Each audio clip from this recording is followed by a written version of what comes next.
ሞሳድ መረጃ፣ ደህንነት፣ ሚስጥር፣ ጀብዱ፣ ተልዕኮ፣ ኃላፊነት። You want to save Israel? You want to save the lives of your soldiers? Fears, your doubts. በበቀለኝነቱ ይታወቃል። ታርጌቶቹን ከዓለም ጫፍ ሁሉ አሳዶ ይመታል። መረጃን እንደሱ ማጠናቀር፣ መረጃን እንደሱ መጠቀም የሚችልበት ተቋም የለም ይባልለታል። እያንዳንዱ አባሉን የሚመርጥበት ምዘና ልዩ ነው። ከዚህ ቀደም የሞሳድን የሰላይ ምልመላና ሌሎች ተልዕኮችን የሚያስቃኝ ልዩ መሰናዶ አዘጋጅተንላችሁ ነበር። የቀድሞ የሞሳድ ዝነኛ ሰላይ በድርጅት ውስጥ ያሳለፈውን ሕይወት ከተናዘዘበት ባይ ዌይ ኦፍ ዲሴፕሽን መጽሐፍ ላይ ነው ይህንን ታሪክ ያጫወትናችሁ። ዛሬ ደግሞ በዚሁ የሞሳድ ታሪክ መጽሐፍ ላይ ከተጠቀሱ ታሪኮች መሃል አንዱን እናጫውታችኋለን። በምትኩ ይላል ርዕሱ። ታሪኩ ከቴል አቪቭ፣ ፓሪስ እና ቺሊ ድረስ ይወስደናል። እስራኤል እንዳትታጠቅ የምትከላከላቸውን የጦር መሳሪያዎች ሞሳድ በምን ጥበብ እንደሚያስታጥቃት ማሳያ ነው። ሞሳድ ከሀገር የመረጃና ደህንነት ስራ አልፎ በተለያዩ የዓለም ክፍሎች የሀገር ውስጥ ደህንነት የፖሊስ ስልጠናን ይሰጣል። ታዲያ ይህን ስልጠና የሚወስድ ሀገር በምትኩ ለእስራኤል የሚሰጠው ስጦታ ይኖራል። ዛሬ ሞሳድ ለአንዲት ሀገር ይህን ስልጠና ሰጥቶ በምትኩ ምን እንደተቀበለ የሚያሳይ ታሪክ ነው የምናስቃኛችሁ። አብራችሁን ቆዩ። ዝናባማ በሆነው መስከረም 21 ቀን 1976 ጠዋት የ44 ዓመቱ ኦርናንዶ ሌቴሌር ዋሽንግተን ከሚገኘው ቤቱ ወጥቶ በሰማያዊ ሼቭሮሌት መኪና ውስጥ ገባ። ሌቴሌር በቀድሞ የቺሊ ማርክሲስት ፕሬዝዳንት ሳልቫዶር አያንዴ ጎንዛሌዝ መንግስት ውስጥ ከፍተኛ የካቢኔ አባል ነበር። ሌቴሌር በዕለቱ ከ25 ዓመቱ አሜሪካዊ ተመራማሪ ከሮኒ ሞፊት ጋር ነበር። ሌቴሌር እና ሞፊት መኪና ውስጥ እንደገቡ መኪናው ላይ ተጠምዶ የነበረው ፈንጅ ፈንድቶ ሁለቱንም ሲገድል መኪናዋን እንዳልነበረች አደረጋት።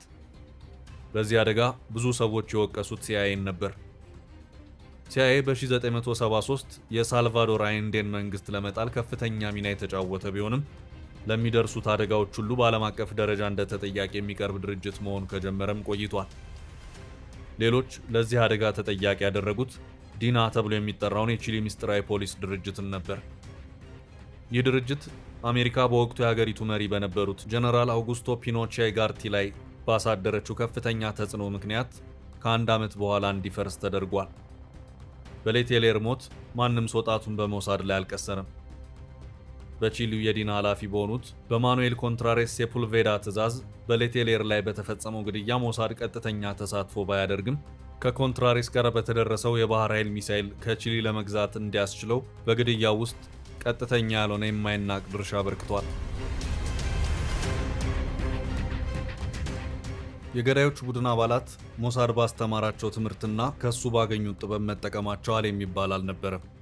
በነሐሴ 1978 በተሰየመው የአሜሪካ ከፍተኛ ፍርድ ቤት ኮንትራሬስ የዲና ኦፕሬሽን ዳይሬክተር የነበሩት ፔድሮ ኤስፒኖዛ ብራቮ፣ የዚሁ ድርጅት አባል የሆኑትን አርማንዶ ፈርናንዴዝ ላሪዮስ እና ሌሎች በስደት በአሜሪካ ውስጥ ይኖሩ የነበሩ ጸረ ካስትሮ አቋም ያላቸው አክራሪ ኩባውያንም የወንጀሉ ተባባሪ ናቸው ተብለው በነፍስ መግደል ወንጀል ተከሰሱ።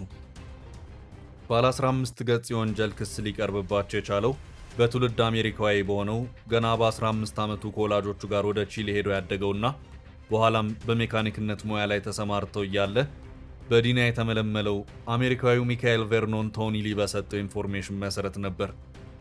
ይህ ሰው በክሱ ውስጥ ተባባሪ ሴረኛ የተባለ ሲሆን ሚስጥሩን በማውጣት ረገድ ከአቃቤ ሕግ ጋር በመተባበሩ የ3 ዓመት ከ4 ወር እስራት ብቻ ተፈረደበት። የፒኖሼ መንግስት ተከሳሹን ለአሜሪካ አቃቤ ሕግ አሳልፎ የሰጠ ሲሆን የኩባ ስደተኞች ግን አመለጡ። ይሁን እንጂ ከስደተኞቹ አንዱ ሚያዝያ 11 ቀን 1990 ፍሎሪዳ ውስጥ በቅዱስ ፒተርስበርግ ተያዘ። የቺሊ መንግስት ሌሎች ዜጎቹን አሳልፎ ለአሜሪካ የሰጠ ቢሆንም የሌቴሌርን ግድያ ያቀነባበረውን ኮንትራሬስን ለመስጠት ግን ፍቃደኛ አልሆነም። ኮንትራሬስ ለዚህ ወንጀል ያልተጠየቀ ቢሆንም ወታደራዊ አምባገነን የሀገሪቱን ዓለም አቀፍ ገጽታ ለማሻሻል በሚል ምክንያት በወሰዱት እርምጃ ጥቅምት 1977 ከስልጣናቸው እንዲሰናበቱ ተደርጓል። በእስራኤል ውስጥ የሚገኙ የሲቪልና ወታደራዊ ደህንነት ድርጅቶች ስራቸውን ለመገምገምና የወደፊቱን ለማቀድ ዓመታዊ ጋራ ስብሰባ ያደርጋሉ። ይህ ስብሰባ ጾሬች ዩዲዩት ሐሱቮት ባጭሩ ጸያች ተብሎ የሚጠራ ሲሆን ትርጉሙም አስፈላጊ ኢንፎርሜሽን ማለት ነው። በስብሰባው ላይ ኢንፎርሜሽን ደንበኞች ለምሳሌ አማን፣ የጠቅላይ ሚኒስትሩ ጽህፈት ቤትና የወታደራዊ ደህንነት ልዩ ክፍሎች በዓመት ውስጥ የደረሷቸውን መረጃዎች ጥራት የሚገመግሙ ሲሆን ለሚቀጥለው ዓመት በሚፈልጉት ኢንፎርሜሽን አይነቶችም ላይ በቅደም ተከተል ውይይት ያደርጋሉ። በ1975 መጨረሻ ላይ የባህር ኃይሉ የደህንነት ክፍል በዓመታዊ ስብሰባ ላይ ተገኝቶ ኤክሶሴት ሚሳኤል እንደሚያስፈልገው ገለጸ። የሚሳኤል የሚሰራው በፈረንሳይ ኩባንያ ሲሆን ከመርከብ ላይ የሚተኮስ በራዳር የማይታይና ለመከላከልም የማይቻል አስቸጋሪ የጦር መሳሪያ ነው። ይህን መሳሪያ መከላከል የሚቻለው አስቀድሞ ያለበት ቦታ የታወቀ እንደሆን ብቻ ነው። እስራኤል አንዳንድ የአረብ ሀገሮች በተለይም ግብፅ ይህን ኤክሶሴት ሚሳኤል ገዝታለች የሚል ስጋት ያደረባት በመሆኑ እሷም የባህር ኃይሏን በዚህ መሳሪያ ለማስታጠቅ ፍላጎት አደረባት። እስራኤል የምትፈልገው ሚሳኤሉ ሙሉ በሙሉ ወይም እንዳለ ሳይሆን የኤሌክትሮኒክ ሲስተሞች የሚገኙበትን ጫፉን ወይም ጭንቅላቱን ብቻ ነበር። ሚሳኤሉን የሚሸጠው ድርጅት ለገዢው ስለ ሚሳኤሉ ሁሉንም ኢንፎርሜሽን አይነግረውም። መሳሪያውን ለመፈተሽ የሚፈቀድለት በመከላከያ ወረዳ ውስጥ ሳይሆን በጠላት ወረዳ ላይ በመተኮስ ነው። ይህ ደግሞ ስለ መሳሪያው ለመመራመር አመቺ አይሆንም። እስራኤል ሚሳኤሉን ለማግኘት ብትፈልግም ፈረንሳይ ለእስራኤል የጦር መሳሪያዎች ላለመሸጥ ማዕቀብ ያደረገችባት በመሆኑ በግልጽ ከፈረንሳይ ለመግዛት አትችልም። እስራኤል አዲስ አይነት የጦር መሳሪያ ባገኘች ቁጥር ወዲያው ኮፒ እንደምታደርግ ወይም አስመስላ የመስራት ችሎታ እንዳላት ስለሚታወቅ ብዙ ሀገሮች የጦር መሳሪያ እገዳ አድርገውባት ነበር። የእስራኤል ባህር ኃይል የሚሳኤሉን ጫፍ ወይም ጭንቅላት ለማግኘት ያቀረበውን ጥያቄ እንዲያሟላ ኃላፊነቱ ለሞሳድ የተሰጠ ሲሆን እሱም ጉዳዩን የቴሼል መምሪያ እንዲከታተል አዘዘ። በሚሳኤሉ ማምረቻ ድርጅት ውስጥ ለሚሰራ ሳያን በጎ ፈቃደኛ ምስጋና ይግባውና ሞሳድ ቀደም ብሎ ስለ ኤክሶሴት ሚሳኤል በቂ መረጃዎችን አግኝቶ ነበር። የሚሳኤል ኤክስፐርት የሚገኝበት ቡድን ወደ ፈረንሳይ ተልኮ የማምረቻውን ድርጅት ወይም ፋብሪካ ሰብሮ በመግባት አንድ መለስተኛ ተግባር ማከናወኑ ነበር። ይህ ቡድን በተለይም ኤክስፐርቱ የሚፈልጋቸውን መሳሪያዎች ለመፍታት የሚያስችሉ መሳሪያዎችን ይዞ ማምረቻው ድርጅት ውስጥ ሲገባ ከእሱ ጋር ለነበሩት የሞሳድ አባላት ደግሞ ፎቶግራፍ ማንሳት የሚገባቸውን አካባቢዎች ሁሉ በማሳየት ለ4 ሰዓት ተኩል በፋብሪካ ውስጥ ተዘዋውሮ የሚፈልጓቸውን መሳሪያዎች ፎቶግራፍ አንስቶ ተመለሰ። የሚሳኤሉ ናሙና በጣም አስፈላጊ በመሆኑ ቡድኑ ፎቶግራፍ ማንሳት ብቻ ሳይሆን የሚሳኤሉን የተሟላ ዲዛይን ወስዶ ነበር። ሚሳኤሉን ብዙ የምዕራብ አውሮፓ ሀገሮች ሲኖራቸው ጥቂት የደቡብ አሜሪካ ሀገሮችን መግዛታቸውን ሞሳድ ደርሶበታል። ለዚህ ጉዳይ አርጀንቲና ልትተባበር ብትችልም በወቅቱ በእስራኤል የተሰሩ የጀት ሞተሮችን በብዙ ሚሊዮን ዶላር ለመግዛት የተዋዋለች በመሆኑ ሞሳድ ይህን ብዙ ገንዘብ ሊያስገኝ የሚችል ስምምነት በሌላ እንዲተካ ወይም እንዲደናቀፍ አልፈለገም። ስለዚህ ቀጥሎ የነበረው ምርጫ ቺሊን መጠጋት ነበር። አጋጣሚ ሆኖ በዚህ ወቅት ቺሊ እስራኤል የታወቀችበትን የሀገር ውስጥ ደህንነት ጥበቃ አባላትን እንድታሰለጥንላት የጠየቀችበት ወቅት ነበር። እስራኤል ስለዚህ ጉዳይ በይፋ ባትናገርም የኢራን ሳሻክ፣ የኮሎምቢያ የጥበቃ ኃይሎች፣ የአርጀንቲና፣ የምዕራብ ጀርመን፣ የደቡብ አፍሪካና የቀድሞውን የዩጋንዳ አምባገነን መሪ የኢዲ አሚንን የሚስጥር ፖሊሶች ጨምሮ የበርካታ አፍሪካ ሀገሮችን የደህንነት ጥበቃ አባላትን አሰልጥናለች። እስራኤል በቅርቡ ከስልጣን የተወገዱትን የፓናማውን መሪ የማኑኤል ኖሬጋን ሚስጥራዊ ፖሊሶችን ማሰልጥናለች። በእስራኤል የሰለጠኑት ኖሬጋ ራሳቸው በሚሊተሪ ዩኒፎርማቸው በስተቀኝ ላይ የሚደረገው በግራ በኩል ቢሆንም የእስራኤል አየር ወለድ ክንፍ ያደርጉ ነበር። ሞሳድ በስሪላንካ እርስ በርስ የሚዋጉትን ታሚሎችንና ሴንሃሌስን እንዲሁም የአካባቢውን ሰላም ለማስከበር በሚል ሰበብ ህንዶችንም ያሰለጥናል። ፒኖሼ ዲና ተብሎ የሚጠራውን የሀገራቸውን የሚስጥር ፖሊስ ለማሻሻልና በአዲስ መልክ ለማዋቀር የሚቻልበትን ሁኔታ የዲናው አዛዥ የነበሩት ጀነራል ማኑኤል ኮንትራሬስ ዝርዝር ጉዳዩን እንዲከታተሉ አዘዟቸው። ይህን ጉዳይ በተመለከተ ኮንትራሬስ ከእስራኤላውያን ጋር ግንኙነት አድርገው ስለነበር የሞሳድ ላይዞኖች ኃላፊ የነበሩት ናሁሞ አድሞኒ በላይዞን መምሪያ ውስጥ የማላት ቅርንጫፍ ጉዳዩን እንዲከታተል መመሪያ ሰጡ። ማላት 3 ሰራተኞች ያሉበት የደቡብ አሜሪካ ሀገሮችን ጉዳይ የሚከታተል ቅርንጫፍ ነው። ከሶስቱ 2 ሰራተኞች ጊዜያቸውን የደቡብ አሜሪካ ሀገሮች ከእስራኤል ጋር የንግድ ግንኙነት እንዲጀምሩ ሁኔታዎችን ለማመቻቸት የሚዘዋወሩ ናቸው። ከነዚህ መካከል አሚር ተብሎ የሚጠራው የሞሳድ ባልደረባ ታዋቂው የእስራኤል ባለ ኢንዱስትሪ ሳኡል ኤዘንበርግ ቦሊቪያ ውስጥ ያሰራ የነበረውን ፋብሪካ ይከታተል ነበር። ኤዘንበርግ የህንፃ ፋብሪካዎችን በማቋቋም የታወቀ ከበርቴ ነው። አሚር ከቦሊቪያ ወደ ቺሊ ለመሄድ ከመነሳቱ በፊት ስለ ተልእኮ እዚያ በሚገኘው የእስራኤል ኤምባሲ አማካይነት አስፈላጊው መሰረታዊ ኢንፎርሜሽን ተሰጥቶታል። ኢንፎርሜሽኑ ቺሊ ሲደርስ ከማን ጋር እንደሚገናኝና በአጠቃላይ የሞሳድ ዋና ጽሕፈት ቤት አስፈላጊ ናቸው ብሎ ያመነባቸው መረጃዎች ሁሉ የሚያጠቃልል ነበር። የበረራ ቁጥሩ፣ የሆቴሉ መኝታ ክፍል፣ ሌላው ቀርቶ ጀነራል ማኑኤል ኮንትራሬስ የሚወዱት በሞሳድ ኮምፒውተር ፋይል ውስጥ የተመዘገበውን የፈረንሳይ ወይን ጠጅ አይነት የሚገልጽ መረጃ የተላለፈለት ከቴል አቪቭ ነበር። አሚር በሳንቲያጎ በሚደረገው ስብሰባ እንዲሳተፍ የታዘዘ ቢሆንም በምንም ጉዳይ ላይ ቃል እንዳይገባ ወይም ተስፋ እንዳይሰጥ መመሪያ ተሰጥቶታል። እስራኤላውያን የሚስጥር ፖሊሶችን እንዲያሰለጥኑላቸው የቺሊ ባለስልጣኖች ላቀረቡት ጥያቄ ከቴል አቪቭ የተሰጣቸው መልስ አሚር የሚባለውን የአስተዳደር ሰራተኛ ወደዚያ እንደሚልኩ ከመግለጽ በስተቀር በዚህም ሆነ በዚያ የገቡት ቃል አልነበረም። እንደነሱ አባባል የስብሰባው ዓላማ የመጀመሪያ ግምገማ ለማድረግ ነበር። አሚር ሳንቲያጎ አውሮፕላን ማረፊያ ሲደርስ አንድ የእስራኤል ኤምባሲ ባለስልጣን ተቀብሎት ወደ ተዘጋጀለት ሆቴል ወሰደው። አሚር በማግስቱ ከኮንትራሬስ እና ከሌሎች ከፍተኛ የቺሊ ባለስልጣኖች ጋር ተገናኘ። በውይይቱ ወቅት ኮንትራሬስ ለጊዜው የሲአይኤ ድጋፍ የነበራቸው ቢሆንም ማድረግ የሚፈልጉትን አንዳንድ ነገሮች ሊያሟሉላቸው እንዳልቻሉ አልደበቀም። በመሰረቱ የፈለጉት የሀገር ውስጥ ጥበቃ አባላትን ለማሰልጠን ነበር። ለምሳሌ ሀገር ውስጥ ሽብርተኞችን፣ ጠላፊዎችን፣ ፈንጂ አጥማጆችን ለመከላከል የሚችሉና ከፍተኛ የውጭ እንግዶችን ደህንነት የሚጠብቁ የሚስጥር ፖሊሶችን ለማሰልጠን ነበር። አሚር ከስብሰባው በኋላ ኒውዮርክ ሆኖ ውጤቱን ይጠባበቅ ከነበረው የማላት መምሪያ ኃላፊ ጋር ለመገናኘት ወደዚያው በረረ። ኃላፊ የስብሰባውን ዝርዝር ሁኔታ ከአሚር ከሰማ በኋላ ከእነዚህ ሰዎች አንድ ነገር እንፈልጋለን። መጀመሪያ በሚገባ እንያዛቸው። አንድ ነገር ከጀመርን በኋላ ዞረን የራሳችንን ጥያቄ እናቀርባለን። የገመዱን መጨረሻ ጫፍ ከሰጠናቸው በኋላ መልሰን እንጎትተዋለን በማለት ነገረው። ምን ማለቱ ይሆን? አሚር ተመልሶ የሚስጥር ፖሊሶቹን ለማሰልጠን ስለሚቻልበት ሁኔታ እንዲወያይ ተወሰነ።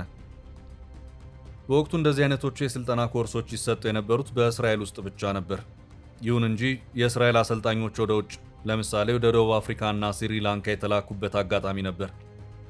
በ1975-76 ግን የነበረው የሞሳድ ፖሊሲ ሰልጣኞቹ ወደ እነሱ እንዲመጡ የሚጠይቅ ነበር። ስልጠና የሚካሄደው ከቴል አቪቭ በስተ ምስራቅ ከፋር ሲራኪን ተብሎ በሚጠራው የቀድሞ የእንግሊዝ አየር ኃይል ጦር ሰፈር ነው። እስራኤል ይህን ስፍራ በአንድ ወቅት የመኮንኖች ማሰልጠኛ አድርገው የነበረ ሲሆን በኋላም የልዩ አገልግሎት በአብዛኛው የውጭ አገልግሎት ማሰልጠኛ ሰፈር ሆኖ ቆይቷል። የስልጠናው ጊዜ እንደሚፈለገው የስልጠና አይነት ከ6 ሳምንት እስከ 3 ወር የሚቆይ ሲሆን ከፍተኛ ገንዘብ የሚያስፈልግ ነው። እስራኤል በወቅቱ ለእያንዳንዱ ሰልጣኝ ለአንድ ምሽት ከ50 እስከ 75 የአሜሪካን ዶላር እና ለመምህራን የሚከፈል ደሞዝ በማለት ደግሞ በቀን $100 ታስከፍል ነበር። በአሰልጣኞቹ ስም ከእያንዳንዱ ሰልጣኝ በቀን $100 የምታስከፍል ቢሆንም አሰልጣኞቹ ከመደበኛ ወታደራዊ ደሞዛቸው ሌላ ምንም የሚያገኙት ነገር አልነበረም። ከዚህም ሌላ ለእያንዳንዱ ሰልጣኝ በቀን ለምግብ ከ30 እስከ $40 እና ለሚማሩበት የጦር መሳሪያ በቀን $50 እንዲከፍሉ ይደረጋል። ለምሳሌ 60 አሰልጣኞች የሚገኙበት ቡድን ለእያንዳንዳቸው በቀን $300 ቢከፈል ለ60ዎቹ $18,000 ይከፈላል። በዚህ ስሌት መሰረት ለ3 ወር ኮርስ $1.6 ሚሊዮን ታስከፍላለች ማለት ነው። በተጨማሪም ለሄሊኮፕተር ኪራይ በሰዓት ከ5,000 እስከ $6,000 የምታስከፍል ሲሆን በልምምድ ወቅት እስከ 15 ሄሊኮፕተሮች እንዲሳተፉ ይደረጋል። በዚህ ላይ በልምምድ ወቅት የሚጠቀሙባቸው ልዩ ልዩ የጦር መሳሪያዎች ክፍያ አለ። ለምሳሌ የአንድ ካርታ የባዙጋ ጥይት ዋጋ $220 ሲሆን ከባድ ሞርተሮችም እያንዳንዳቸው $1,000 ዋጋ አላቸው። በጥቂት ሴኮንዶች ውስጥ ብዙ ጥይቶችን የሚተኩስ ባለ 8 አፍ ጸረ አውሮፕላን ጠመንጃዎች ለእያንዳንዱ ጥይት ከ30 እስከ $40 ታስከፍላለች። እስራኤል የጦር መሳሪያዎችን እንኳን ሳትሸጥ በዚህ የማሰልጠን ተግባር ብቻ ብዙ ገንዘብ ታገኛለች። ሰልጣኞቹ በእስራኤላውያን የሰለጠኑና በእስራኤል መሳሪያ የተለማመዱ በመሆናቸው ወደ ሀገራቸው ሲመለሱ እነዚህን መሳሪያዎች ገዝተው ለመመለስ ያላቸው ፍላጎት ከፍተኛ ስለሆነ የላካቸው መንግስት ፍላጎታቸውን ከማሟላት ወደ ኋላ አይልም። አሚር ጀነራል ኮንትራሬስ ለስልጠናው ፕሮግራም 60 ጥሩ ሰዎችን እንዲመርጥ ነገረው። ስልጠና የሚሰጠው በ3 ቡድን ተከፋፍሎ ሲሆን እያንዳንዱ በተለያየ ዘዴ እንዲሰለጥን ይደረጋል። 60 ሰዎች የነበሩበት 3 ቡድኖች የሄዱት ለመሰረታዊ ስልጠና ሲሆን ከነዚህ መካከል የተሻሉ 20ዎቹ ለአዛዥነት የሚሰጠውን ስልጠና ይቀጥላሉ። አሚር ስልጠናው ሊሰጥ የሚችልበትን ጠቅላላ ሐሳብ ሲያቀርብ ኮንትራሬስ ያለምንም ማመንታት እንደሚቀበል አረጋገጠ። በተጨማሪም ለሰልጣኞቹ የሚያስፈልጉትን መሳሪያዎች ሁሉ ለመግዛት ወይም አንድ መለስተኛ የማምረቻ ፋብሪካ ለማቋቋም ወይም ለ6 ዓመት ሊያገለግል የሚችል የጦር መሳሪያ ከነመለዋወጫው ከእስራኤል ለመግዛት እንደሚፈልግ ገለጸለት። ኮንትራሬስ መሳሪያዎቹን ለመግዛት የወሰነ ቢሆንም በዋጋው ላይ ትንሽ ካቅማማ በኋላ አሚር ዋጋውን የሚቀንስለት ከሆነ ብዙ ሺህ ዶላር ጉቦ እንደሚሰጠው ነግሮት ነበር። ይሁን እንጂ አሚር ይህን ባለመቀበሉ ኮንትራሬስ በመጨረሻ የተጠየቀውን ገንዘብ ለመክፈል ተስማማ። ለቺሊ ሰልጣኞች የሚሰጠው መሰረታዊ የስልጠና ፕሮግራም ከመጠናቀቁ ከጥቂት ቀናት በፊት አሚር ከኮንትራሬስ ጋር ለመገናኘት ወደ ሳንቲያጎ በረረ። ስልጠናው በግሩም ሁኔታ እየተካሄደ ነው። ለ50 አለቅነት የሚሰለጥኑ ሰዎችን በምንለይበት ደረጃ ላይ ደርሰናል። ከሁለት ሰዎች በስተቀር ሁሉም በጣም ጥሩ ናቸው አለው አሚር። ሰልጣኞቹን ራሱ የመረጣቸው ኮንትራሬስ ይህን ሲሰማ በጣም ተደሰተ። አሚር ስለ ስልጠናው ፕሮግራም ትንሽ ካወራለት በኋላ ከአንተ የምንፈልገው አንድ ነገር አለ አለው። ምንድን ነው አለው ኮንትራሬስ። የኤክሶሴት ሚሳይል ወይም ጭንቅላት። ምንም ችግር የለም፣ ሁኔታውን እስካጠያይቅ ድረስ ለአንድ ወይም ለ2 ቀን እዚህ ሆቴል ውስጥ ቆይ፣ እንገናኛለን አለው። ከ2 ቀን በኋላ ኮንትራሬስ አሚርን ለስብሰባ ጠራው። ጠይቄ ነበር፣ ሊሰጡ ፈቃደኛ አይደሉም አለው። ይህ የምንፈልገው ነገር ነው። ስልጠናውን አስመልክቶ ውለታ ውለንላችኋል። የምንፈልገውን ነገር ታደርጉልናላችሁ ብለን ተስፋ ጥለንባችሁ ነበር አለው አሚር። ስማ፣ በትክክለኛው አሰራር ሳይሆን ለአንተ ስለ አንድ አገኝልሃለሁ። $1 ሚሊዮን ካሽ ከከፈልክ ታገኛለህ አለው ኮንትራሬስ። ይህን ያህል ገንዘብ ለመክፈል ከአለቆቼ ይሁንታ ማግኘት አለብኝ አለው አሚር። ይህን አርግ፣ የት እንዳለው ወይም እንደምገኝ ታውቃለህ አለው ኮንትራሬስ።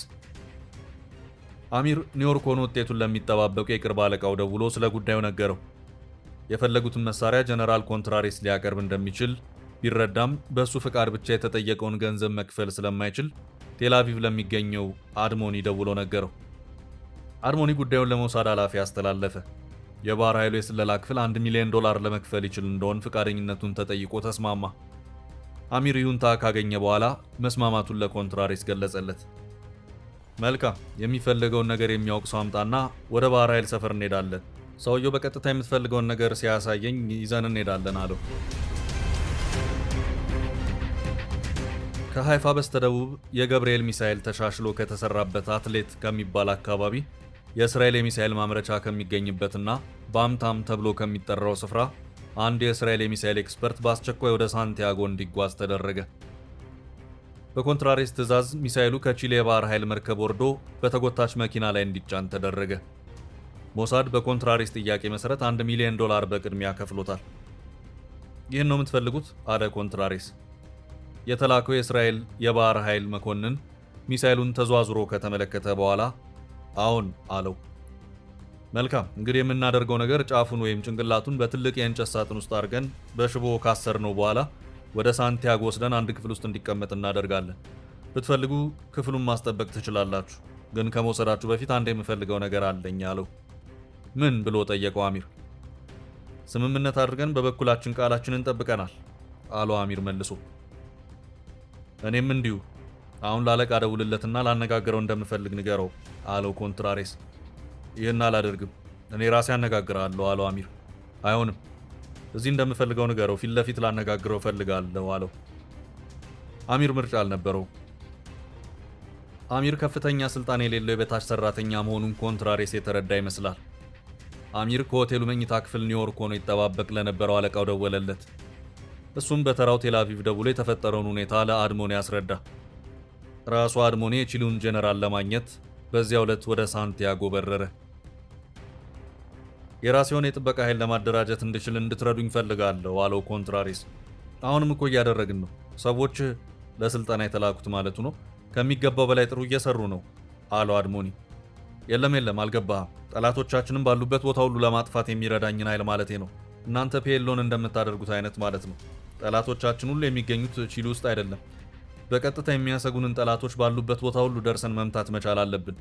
እናንተን የሚያስፈራሩ እንዳሉ ሁሉ እኛንም የሚያሰጉን የሽብርተኞች ቡድኖች አሉ። እነሱን መደምሰስ መቻል አለብን። በራሳችን ሰዎች መጠቀምን ስለምንመርጥ የሚያሰጉንና ከቺሊ ውጭ የሚገኙ ሽብር ፈጣሪ ቡድኖችን ሊቋቋም የሚችል ኃይል እንድታሰለጥኑልን እንፈልጋለን። ይህን አድርጉልንና ሚሳኤሉን መውሰድ ትችላላችሁ አለው። ይህ ያልተጠበቀ ጥያቄ አድሞኒንና አሚርን ግራ አጋባቸው።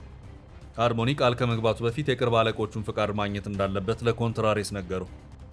አርሞኒ ለዚሁ ጉዳይ ወደ ቴል አቪቭ ተመልሶ በሞሳድ ዋና ጽሕፈት ቤት ውስጥ ከፍተኛ ሚስጥራዊ ስብሰባ አደረገ። ኮንትራሬስ ቀደም ሲል ከተደረገው ስምምነት ውጪ ሌላ ተጨማሪ ጥያቄ በማቅረቡ በሞሳድ ዘንድ ቅሬታ ተፈጠረ። በዚህም ሞሳድ ኮንትራሬስ የፈለገውን እንዲያደርግለት ወይም ጠቅላላ ፕሮጀክቱን ማለትም የሚሳኤሉን ግዢ እንዲሰርዝ የሚል ውሳኔ ላይ ደረሰ።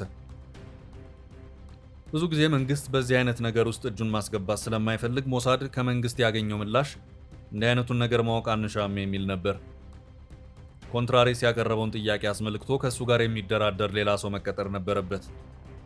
ለዚህም አንድ የኢንሹራንስ ኩባንያ ኃላፊና በሊል ሐመር የተፈጸመውን ግድያ በኃላፊነት የመራው ከሞሳድ መምሪያዎች የአንዱ ኃላፊ የነበረ በጡረታ የተገለለ ማይክ ሃራሪ የተባለ ሰው ተመረጠ።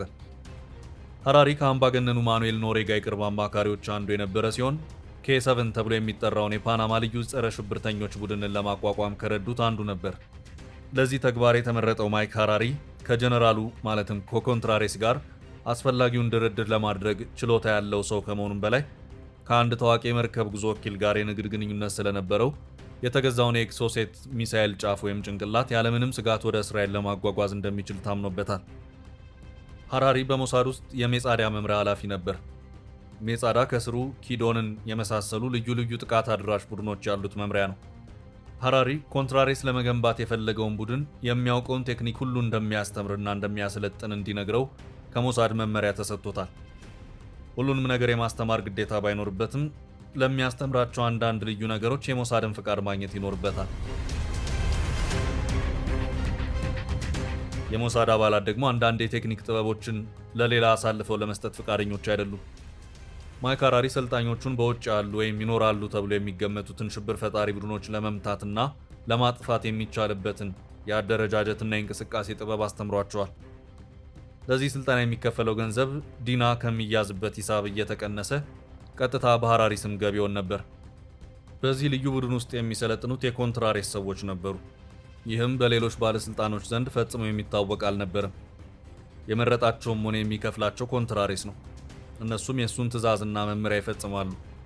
የዚህ ቡድን አባላት የምርመራ ዘዴያቸው እንኳን ከተሰጣቸው ስልጠና በጣም የተለየ ነበር። ለማንኛውም ኮንትራሬስ የፈለገው ቡድን እንዲሰለጥንለት አደረገ። እስራኤልም የፈለገችውን የኤክሶሴት ሚሳኤል ጫፍ አገኘች። ሃራሪ ሰልጣኞቹን ልዩ ልዩ የምርመራ ዘዴዎችን ለምሳሌ የኤሌክትሪክ ንዝረት፣ ህመም የሚያስከትሉ የአካል ክፍሎችን ወዘተ አስተምሯቸዋል። በመሰረቱ የምርመራ ዋና ዓላማ ኢንፎርሜሽን ለማግኘት ሲሆን ቺሊያውያን ግን ምርመራን የሚወዱትና የሚያዘወትሩት አብዛኛውን ጊዜ ለኢንፎርሜሽን ሳይሆን በሰዎች ላይ ጉዳት ለማድረስ በነበራቸው መጥፎ ፍላጎት ነው። መስከረም 1976 በዚያ ጭጋጋማ ቀን ሌቴሌርን መኪና ውስጥ ሲገባ የገደሉት ሃራሪ ያሰለጠናቸው ለመሆናቸው የሚያውቅ አልነበረም። እስራኤል የኤክሶሴት ሚሳኤል ማግኘቷን የሚያውቅም አልነበረም። እስራኤሎች ሚሳኤሉን ከፋንቶም ጄት ሆድ ስር በማድረግ ሁኔታውን መቆጣጠርና ማንበብ በሚያስችላቸው አኳኋን ሞከሩት። ሚሳኤሉን በራዳር እንዴት ማየት እንደሚቻል፣ በመርከብ እንዴት እንደሚጠለፍ እና ሌሎች የሚሳኤሉ ክፍሎች እንዴት እንደሚሰሩ በሚገባ ተረዱ። ሙከራው ቢርሼባ አጠገብ ከሚገኘው ሃድሪም የአየር ኃይል ሰፈር ሲሆን ለ4 ተከታታይ ወራት ተካሂዶ አጥጋቢ ውጤት አስገኘ። ሞሳድ የቺሊን የሚስጥር ፖሊስና ልዩ ኃይል በማሰልጠን በምትኩ የሚፈልገውን ኤክሶሴት ሚሳኤል በእጁ ለማድረግ ቻለ። ውድ የፈታ ዴይሊ ቤተኞች ከቀድሞ የሞሳድ ሰላይ ቪክተር ኦስትሮቭስኪ መጽሐፍ አንድ ግንጥል ታሪክ እንዲጋበዝ ናችሁ። በቀጣይ መሰል ታሪኮችን መስማት ካሻችሁ በኮመንት መጻፊያው ላይ ያሳውቁን።